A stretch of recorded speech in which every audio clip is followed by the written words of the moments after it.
Thursday, 21st of March. Hi, listener. Today on the Totally Football Show, we have for you some Duncan Alexander. Hello, Duncan. Hello, James. Jack Lang's back with us. All right, Jack. James, hello. And on the big screen and live and direct from the land of plain speaking, Rory Smith. Hello, how are you doing? All right. Where is your comfortably appointed study located, Rory? I am on the border of West and North Yorkshire. Woof. Are there ridings involved? Disputed territory. Oh, there's so many ridings. I can't move for ridings. Woof. Yeah. Love some of that. How's your international break going? Quite quiet. It's nice. Yeah. I mean, it is quiet. And that's, in many ways, the attraction of it. A little bit of peace. Seeing some signs of the kind of careful rationing of content, creeping in. But some gems amongst all that. Jack, there was space for your poetic pen to the, if I may, Portuguese pearls of Jose Mourinho this week. Oh, thank you. One person called that the best article they'd ever read on The Athletic. Yeah, I think presumably a new subscriber, yeah.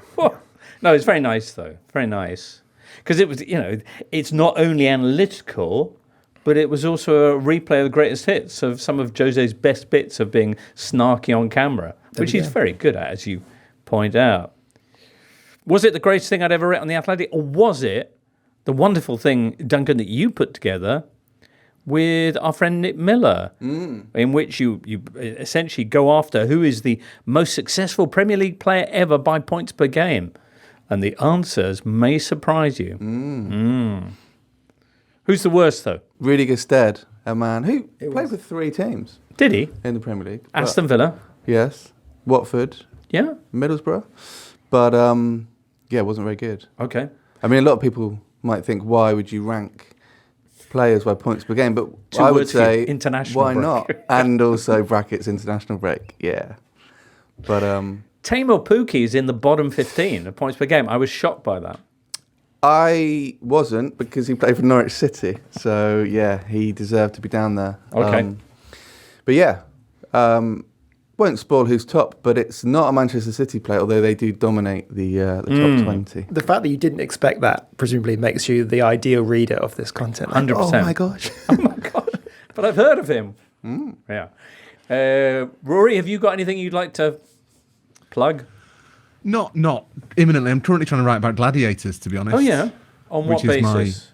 On the basis that I think they are saving linear TV whilst clad in spandex. Okay. That's my current project, which has nothing to do with football, but it's the international break, so that's what happened. Well, it's got Mark Clattenburg, so there is a... It does have... I've been trying to get on the radio on another network that I do on a Monday. I've been trying to get them to talk about Mark Clattenburg's refereeing performance on Gladiators as though it's Mark Clattenburg, the Premier League referee, giving it the same level of scrutiny. Right. But thus far, they have refused to do what I think would be quite a good piece of content. Is Gladiators really good, then? It hits like a really smart niche, I think, in that it provides parents with nostalgia and children with excitement. But also the numbers are insane. Like they're getting like 9 million viewers, which doesn't happen anymore. Wow. And it is a genuine cultural phenomenon. And you say spandex is the key. I think if more stuff happened in spandex, people would engage with it. We should do this. Now that we're on YouTube, we should do this in spandex. I'm way ahead of you, Rory. Right, YouTube viewers? It is international break. There are crucial Euro qualifying playoffs that are starting actually this afternoon. And we'll get onto those shortly. But let's begin with a nice, meaningless, friendly England-Brazil. England-Brazil! Woo! Just a meaningless friendly. But then half of those golden memories there were from matches that actually didn't really matter. And, I'm pumped. It's coming up on Saturday.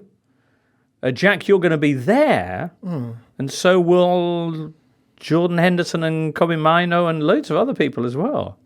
All the gang. All the gang. Together at last. All right. I see that the Brazil manager says it's going to be the most exciting day of his life. Will it be? Will that go for the rest of us, do you think? I wouldn't bet on it, no. But, I mean, from a Brazil perspective, I think it's more interesting than from an England one. Obviously, this is the new coach's first game, Dorival Junior. It's his first game as an international manager. And he hasn't got a very long runway ahead of him before the Copa America. I think only 3 games. They play England, they play Spain next week, and then they've got a friendly plan with the US just before that tournament. And I mean, you look at the squad, and it's kind of a scratch squad. You've got 11 uncapped players, 7 more who have got fewer than 5 caps.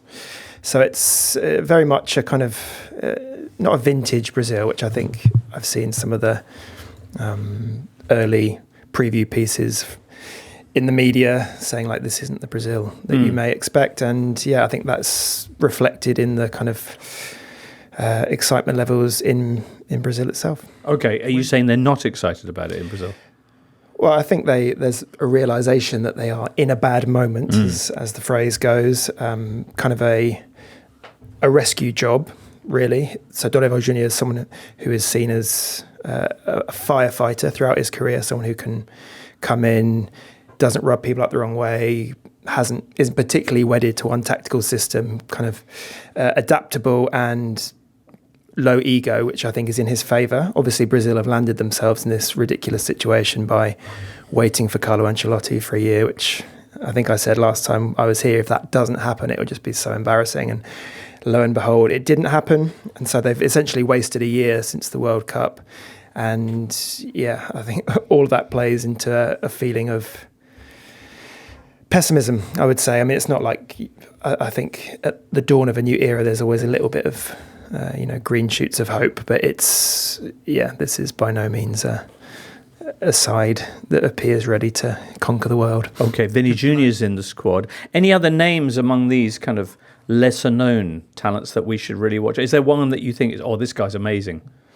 Well, I mean, Endrick is the one that everyone will talk about, but I'm a little bit more excited about Savinho, who plays for Girona. Had a fantastic season, can play on either wing. I think he has the potential to be a kind of a long-term option for Brazil.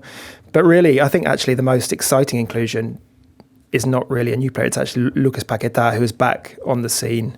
He missed all of the games under Fernando Diniz because Brazil were paranoid about the kind of investigation about betting activity that is still hovering over him. But Dorival visited him in London a couple of weeks ago and convinced him, look, we want you back in midfield for us. And he's one of my favourite players. He's kind of a rare player in this Brazil setup that can actually create from central areas. Brazil are lacking that somewhat, so I'm quite excited to see him back in the team. Okay. Rory? I was going to ask Jack when he thinks Brazil will last Brazil. Because there is this sort of tension, isn't there, between what all of us, certainly of our generation, kind of think of when you think, it's England, Brazil, and you think of the yellow shirts and what Brazil means. And yeah, it seems that for quite a long time we've been saying, we'll just remember that they're not Brazil. And I just wondered, Jack, who knows it much better than I do, when would you say that Brazil will last worthy of that, like, Brazil This is Brazil football club we're talking about. Football heritage. Well, just firstly, I would just say that kind of tension is very much present in the discourse in Brazil as well. There is kind of a constant toing and froing between we need to get back to the glorious Technicolor football, insert kind of Samba football at the home of football. Yeah, insert imagery and overblown kind of self-regard here, and then veering back into we need to drag ourselves into the modern era. And Chichi, who I think objectively speaking did a fantastic job, was often criticised for not being that kind of free-flowing football. Slightly, it wasn't terrible football, I don't think by any means, but it was stable, and it was kind of governed by modern ideas, I think, in a broadly European style. And there has been a bit of blowback against that. So Diniz, who came in and completely flunked it, was kind of seen as bringing back more of a typically Brazilian style in the way that we think of it. But to answer your question, I mean, 2002, maybe even 2006, maybe a bit. A touch, but that was, I suppose, yeah, that's you could call that kind of a failed attempt at that, because it was just, I think, yeah, I guess you're right, because so many attackers, maybe not quite the structure that was needed, but at least, well, that brings another point into the debate. is it only regarded as, the Brazilian style if it ends up being successful? And there is also that in the Brazilian psyche. They like to paint themselves, and we like to paint them as kind of barefooted, off the cuff. Yeah. Carnival sex carnival-esque, ballet, which is, I think, which is largely rubbish, isn't it? But they care about winning more than anyone. They love winning, and that's why 1994, to be an example, was celebrated, because it was pretty turgid football, but they were winners. So yeah, there are so many kind of layers to this, but it's been a while, is the short answer. Has Dorival Junior, has he got the right Murilo? Yeah, I think that was frankly. I mean, you can debate whether Murilo of Nottingham Forest should have been called up, and maybe he should, but yeah, that's just the story that the fake news, baby. Right, nice, excellent. Got any Brazil questions, Duncan? Well, no, Rory covered it, I think. I mean, obviously, this was the first ever England international at the new Wembley, and I thought they played Italy, and that was a under 21 game, but the senior one, and it was a 1-1 draw with John Terry scoring. It doesn't live long in the memory, but playing left back for England for 90 minutes, Nicky Shorey. He won't be involved this weekend. Indeed not. Well, who will be for England then? What's the squad headlines? Well, obviously the interest is in the third midfield berth, and Kobe Mainoo's being called. The fact he's been called up, I think, is exciting people, because not sure any of the other options really. I don't think anyone wants to see Jordan Henderson in that position, although we may. But yeah, I think Mainoo's got Julian Laurens might want to see him there. Yes, very true. But yeah, I mean, I think that's probably England's one question mark, and obviously left back being having injuries, but going into the tournament, and in contrast to what Jack was saying about Brazil, I mean, England's squad is very strong in virtually every position. So yeah, it's, I guess, quite an unusual situation. England going into a game against Brazil as strong favourites, and I think the reason the John Barnes goal is replayed so much is because it was such a shock to for England in that era to go to the Maracanã and score a goal like that was just baffling. Whereas now, it would just, people would nod and move on.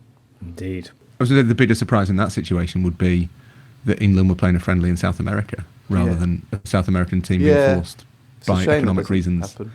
Yeah, and to be fair, England-Brazil is one of those international games that does still have a little bit. Obviously, it's a friendly and no one cares, but it is one of those games that still has a little bit of cachet, because it doesn't happen that often. I mean, England haven't played Argentina since that Michael Owen goal. Well, hang on. No, they played them at the Geneva. World Cup. Sorry, was there? No, they played them in 2002. Yeah, but they've not played Argentina since. They've not had a friendly. They had a friendly, didn't they? Was it in Switzerland? In Geneva, I think, or Zurich. Hang on a second. And Michael Owen scored a last-minute winner. When was that? 2006 or 7. Oh, did they? Okay, sorry about that. It was. But again, I think this is the point you're making, Rory, is that because it was England and Argentina, it was a friendly, but everyone lost their minds because it was such a good game, and But also, given how frequently they seem to play the other European countries, and given how much the two big South American nations need to play European countries to make money, it is weird that England and Brazil and England and Argentina don't run into each other. What you want is a kind of like a nation super league, really, a global nation Cup. super league. Yeah, that's the dream. That's the dream. After facing England on Saturday, Brazil are going to be taking on Spain in Madrid, actually. Another tasty-looking fixture. That's being kind of packaged as a special Vinny Junior friendship affair, Jack. Yeah, anti-racism gala special. Shouldn't really need to do that, should we? But There we are. Very good. As I mentioned, there are teams that are actually fighting for their place at Euro 24 over this international break. And those matches, the semi-finals at least, taking place on Thursday, today as we record. We'll get onto those next. It's interesting you called it Euro 24 then. I was talking to Michael Cox the other day and saying, I think this is the first tournament since Euro 96 where you can call it Euro and then just two numbers. Oh, right, nice. Right, it's quite a nice moment. Well, the last one was 22, but it was 22, but it was 21. Yeah, but you wouldn't say Euro 20, you'd say Euro 20. 20, sorry, 21, yeah. Doesn't sound right. I don't know how comfortable I am with Euro 24. I feel like it's Euro 2024. Okay. I'm gonna. But it's because it feels like you're saying it's the 24th Euros. Whereas with Euro 96, no one thought it was the 96th Euros, did they? Maybe Yeah, someone I did. I don't know. Yeah. There's no accounting for people, Duncan. I think both ways are fine, to be fair. Anyway, the Euro playoffs for brackets 20, close brackets 24, get underway Thursday afternoon. Essentially, you've got 6 one-legged semi-finals, and the winners go through to 3 one-legged finals, which will be next Tuesday. And whoever wins those 3 finals will take the last 3 spots at Euro. Very The one into coming up Toto this summer. Cup, isn't it? Very into Toto Cup, having multiple finals. I think that's the inspiration. Yeah. So at 5 o'clock this Thursday, which is probably underway or possibly even over by the time you hear this, listener, it's Georgia-Luxembourg. Woo! The winners of which will face the winners of Greece-Kazakhstan, which is a little bit later on Thursday. Also on Thursday evening, you got Bosnia-Herzegovina against Ukraine. Winners of that take on whoever comes out of Israel-Iceland. And Poland take on Estonia. And the winners there will face the winners of Wales-Finland. Crikey. Georgia-Luxembourg. Can you name the Georgia-Luxembourg, Rory, or anybody? Can anyone name who is managing Georgia without looking? Are they Argentinian? I'm just going to annoy Is me. Zabaleta involved? No, that's Albania, yeah. with Silvino. Oh, yeah. That was another on my list, actually. Yeah. Go on. All right. It's the Champions League winning right back, Willy Sagnol. Oh, that's right. Willy Sagnol's in charge of Georgia. As you mentioned, Duncan, thank you for that. Albania is currently under the tutelage of the managerial dream team of Paulo Zabazeta and Silvino out of Arsenal. Nice. Greece? You know this. Gus Poyet. Yes. How about Bosnia and Herzegovina?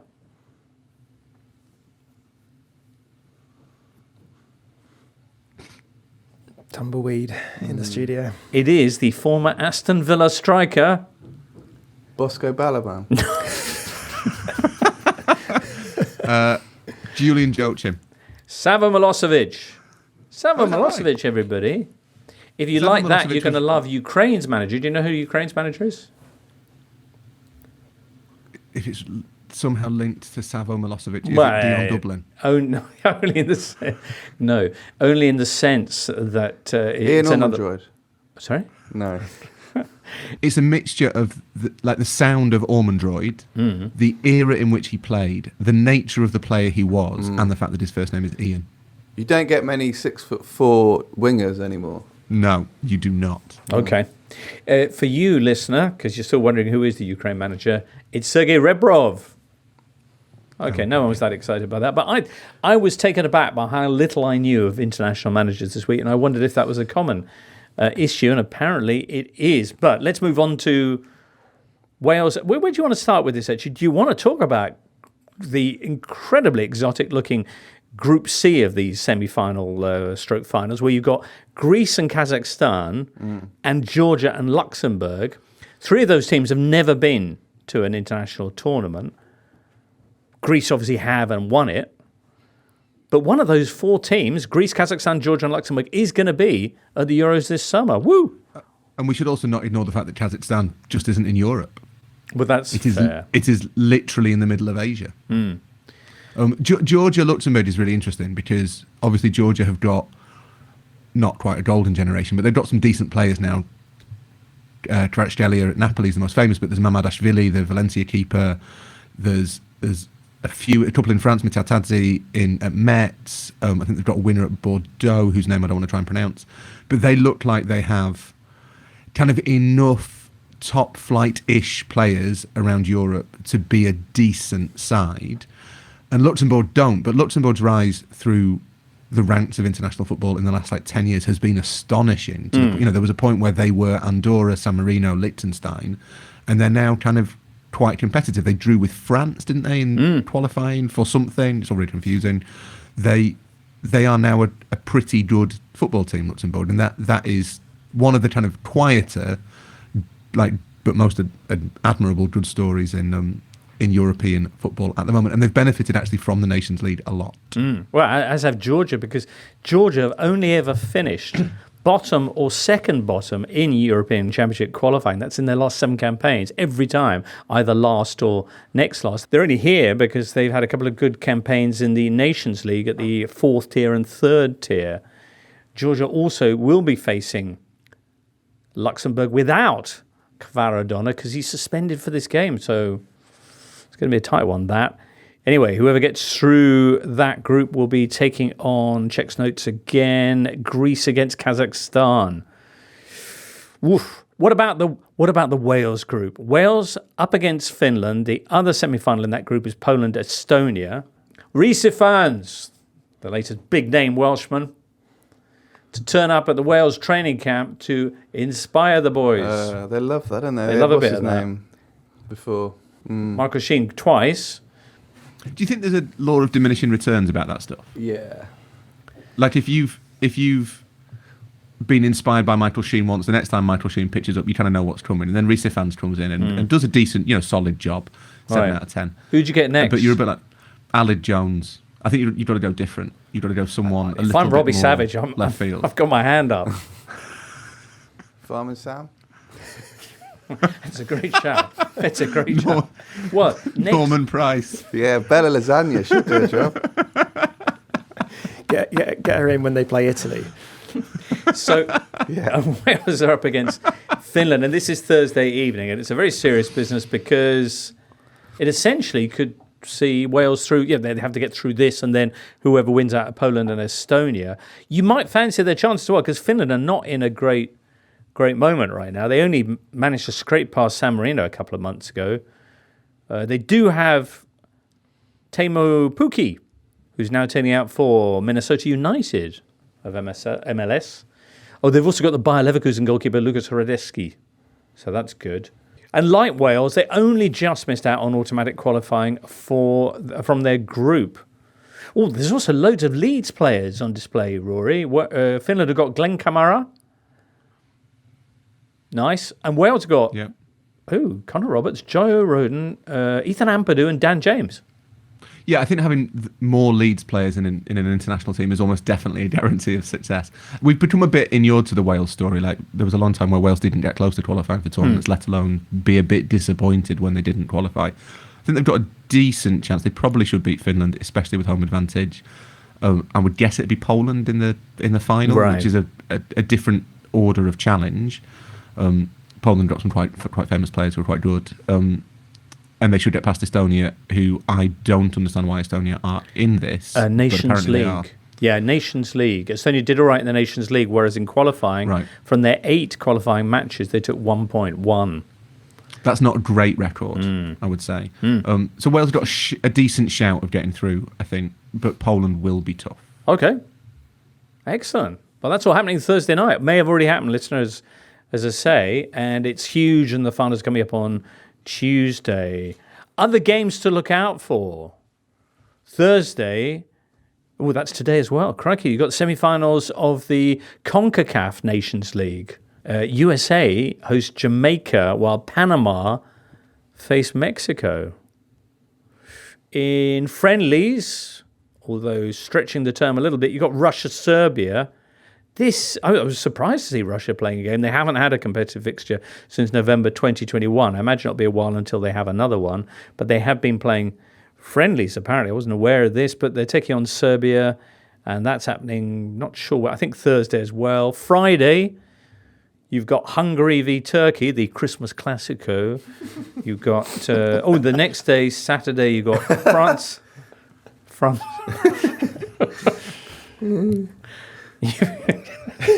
He's gone.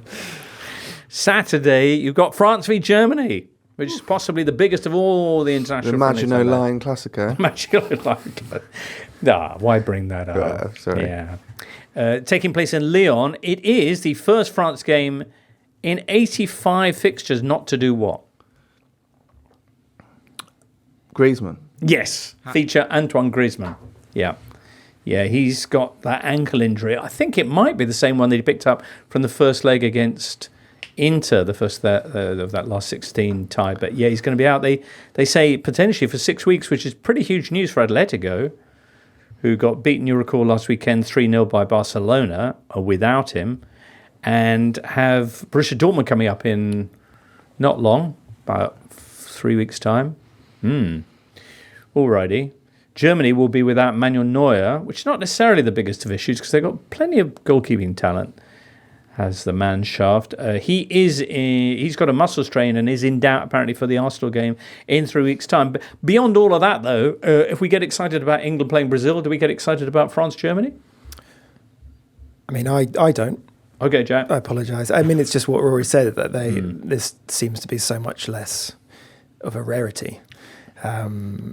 And yeah, I mean, while Brazil or Argentina or any South American team arranging one of these fixtures, they're desperate to play all these games. They will put more stock in it. I don't think this will be, obviously teams preparing for the Euros, but yeah, it's a bit of a shrug, isn't it? The last meeting of these two teams was in a friendly, and it was only about 6-7 months ago. And Germany beat France then. That was when they had Rudi Völler in interim charge after Hansi Flick left. Julian Nagelsmann has come in. He won his first game against the United States, but since then drew with Mexico and has had back-to-back defeats against Turkey and Austria.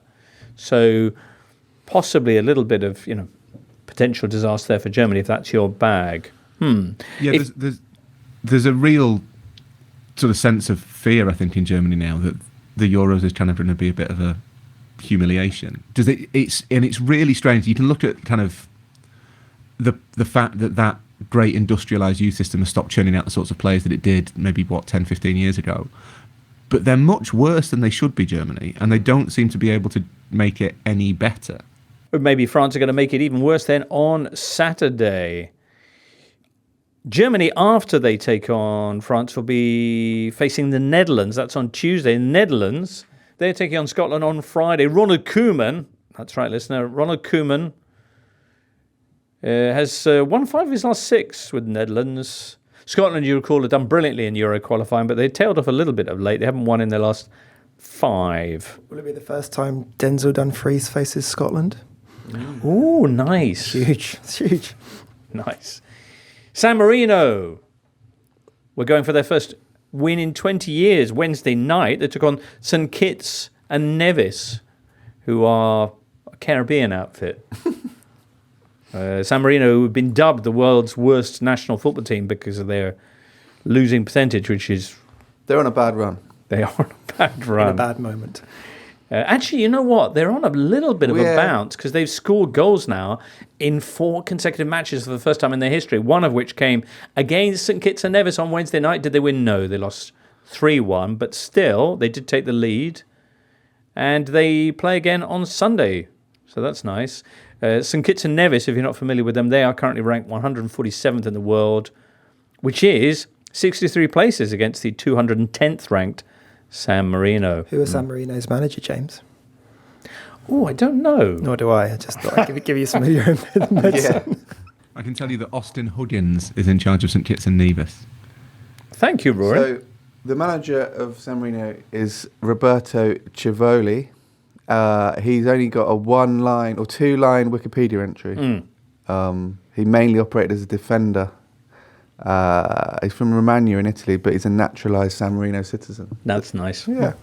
By contrast, Austin Huggins, St Kitts and Nevis manager from Basse-Terre, St Kitts and Nevis, has not only like an intro on his Wikipedia, but he's got all of his appearance things: club career, international career, managerial career, career statistics, references. He's no wonder St Kitts and Nevis won. Wikipedia-wise, he is far ahead of his rival. All right. Do they have more Leeds players as well, Rory? No, but he spent a lot of his playing career with Garden Hotspurs. Okay. Who I imagine are a subsidiary of Tottenham. You'd hope. It's Nevis, is it not Nevis? I think it's Nevis. Okay. But I don't know. Very good. Sounds like we've reached the end of our international break news. So, Jack, let's move on. Thibaut Courtois is not only going to be absent for Belgium when they take on England next week, but also apparently he's going to be not there for the Euros neither because he's been coming back from an ACL injury rather, and he got a tear on his other knee now. So he picked that up in training with Real Madrid. What a shame. Other news for you this week? Well, the Women's Champions League's been rolling along. The Chelsea women's side went to Amsterdam, took on Ajax in the quarterfinals. First leg, they got a 3-0 win, so very much 1 foot in the semi-final and not on a slippery doormat on a tiled floor that's been covered in water or anything like that. The first goal was like something from a textbook about playing to the whistle. Like, Oh, really? Yeah, all the Ajax players stopped. Lauren James kind of just walked through in slow motion and poked it in the net. Not offside, apparently. Brilliant. Excellent. Elsewhere, Paris Saint-Germain went to Häcken in Sweden and won 2-1. Where is Häcken, Rory? It's I don't know if it's an area of Gothenburg, but they play in Gothenburg. They're from All right. Gothenburg. All right. How do you pronounce Gothenburg? There was a stage, well, I pronounce it Gothenburg. There was a stage, I'm sure, when IFK Gothenburg were in the Champions League many moons ago, when one commentator used to always say Göteborg, which apparently is the Swedish pronunciation, although I can't vouch for that. It's a very beautiful way of saying Pretty, isn't it? Gothenburg. Lyon were 2-1 winners at Benfica, and Barcelona were 2-1 winners at Brann. Where are they from, Duncan? From the port city of Bergen in Norway. Are they? Nice. Are they good in the? Are they good in the box, Brann? Yeah, Are they serial winners? I see. They're all brown. When they're playing well, this game, it's all Bran at the moment.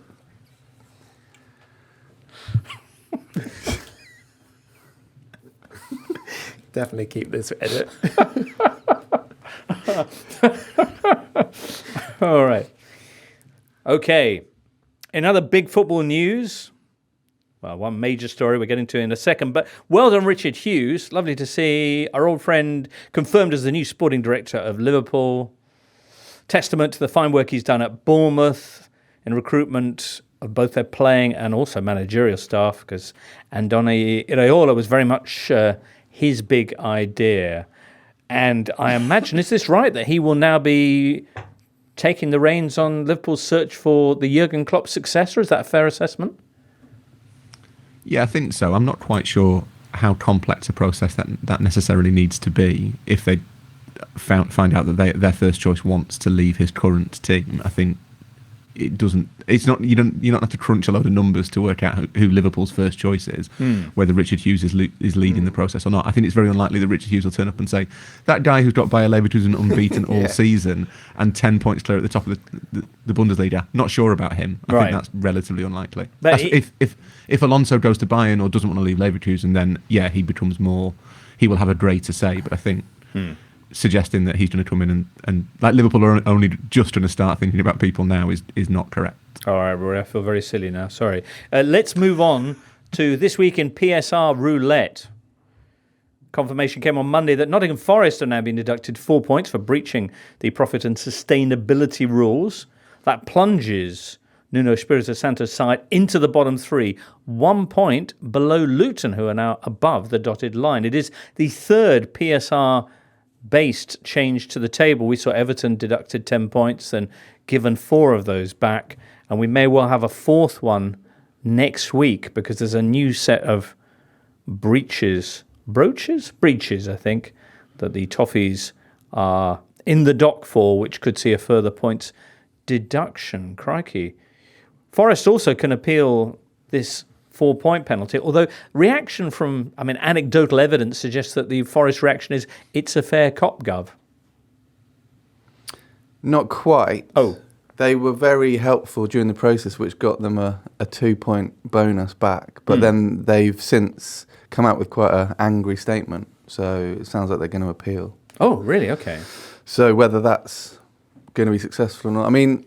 In the history of the English top flight before this season, there'd only been 17 points deducted, ever.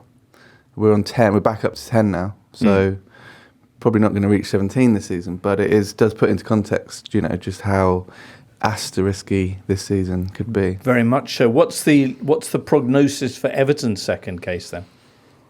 I think it could kind of be a mixture of anything, really. There's some talk that it might not be any. It could be 2, it could be 4, it could be 6. We just don't know. We just don't know. It's a crazy roller coaster of deductions. Certainly is. Has anybody got anything they want to say about PSR? I mean, the only irony would be our friends Luton, who may well stay up because of all these shenanigans. Obviously, got a 30-point deduction in League Two, which sent them down to non-league. So there is a sort of sweet irony that they might stay up in the Premier League because of, they are the poster child of points deductions, really. So, there's that. Look up points deduction in the dictionary. Luton Town FC. Rory. It feels to me a little bit like, and I wondered with the Forest one whether they might be getting closer to this. It feels like you need to have a written down, like, what's the word? Guideline, framework, constitutional thing of this is like the sanction for breaching in this way. So the independent panel for Forest, who are different to the independent panel for Everton, said that they considered both to be severe breaches of PSR. So even though the figures are different and the figures that they were allowed to lose were different, they said, look, they've both gone over by enough that we can consider them a severe breach. And I think that kind of makes sense. You can say if you lose between an extra 1 and 15 million, it's a minor breach, and 15 to 35 million, it's a severe, and 35 plus is something else.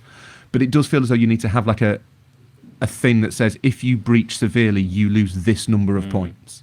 And if you breach in a minor way, you lose this number of points. I think that one of the problems, this is a bigger subject, that is quite dry, but also I can be very boring on. But one of the problems is it does feel a bit like all these independent panels, because they are separate, are not necessarily working to the same set of guidelines and rules, and that is inherently. I think Forest have been hard done to, but should have been punished, as ultimately they did.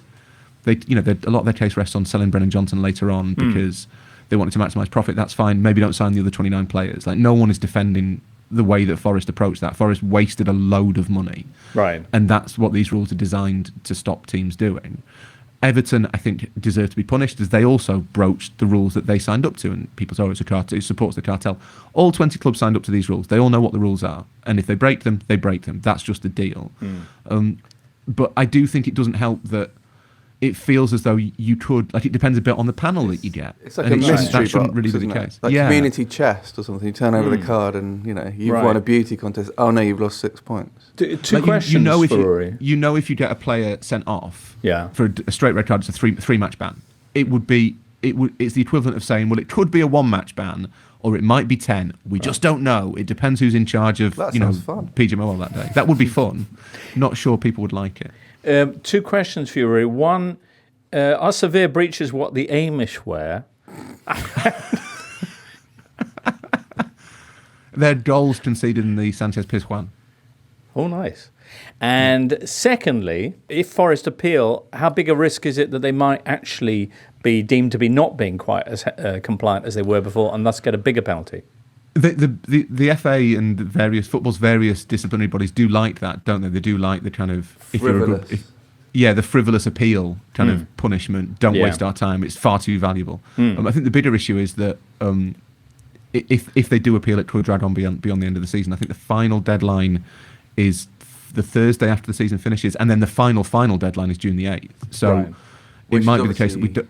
Shortly before the fixtures come out, so that's obviously that's not helpful. So it might be that we don't actually know who's relegated until well after the end of the season, and presumably Everton, who's second here and starts this week, I think. If you're Burnley watching this and you're seeing Forest dropping into the bottom 3, Everton prospectively, who are 4 points clear at the moment, also moving into the picture, you begin to think, hang on, let's start defending. I mean, I agree with Rory's point that it is very confusing, but I also think that's kind of good as well, because if it is standardised, it kind of turns into FPL. Like, you take a 4-point hit and you think, I'm going to rejig the squad, and that's going to get us those points back. So I think it almost needs to be... How often does it work out, taking a 4-point hit? Not very often. Not very often, no. But, Yeah. Oh, I hear you. Well, that's how it stands then, and probably more news on that front with the Everton hearing next week, we understand. As for today's podcast, though, I think, Rory, unless Duncan, Jack, and there's anything else you wanted to add, we'll probably leave it there and look forward to our next one, which is going to be on Sunday. What a show that's going to be, rounding up all of that friendly activity. And of course, looking ahead to the finals, the 3 finals of the Euro 2024 playoffs. So, and loads of other fun as well. Revise your international managers, listener, and join us for that on Sunday/Monday morning. Many thanks for your participation today, Rory Smith, Duncan, Jack, Charlie, and Liam in the booth, and you, listener. For now, from all of us here, it's goodbye. The Totally Football Show podcast is available 3 times a week, bringing you all the football news you could reasonably be expected to care about. We've got views, we've got stats, we've got analysis, we've got some of the best football writers around, and the whole thing is absolutely free. So have a listen on Spotify or Apple Podcasts or all the usual places by clicking on the link below.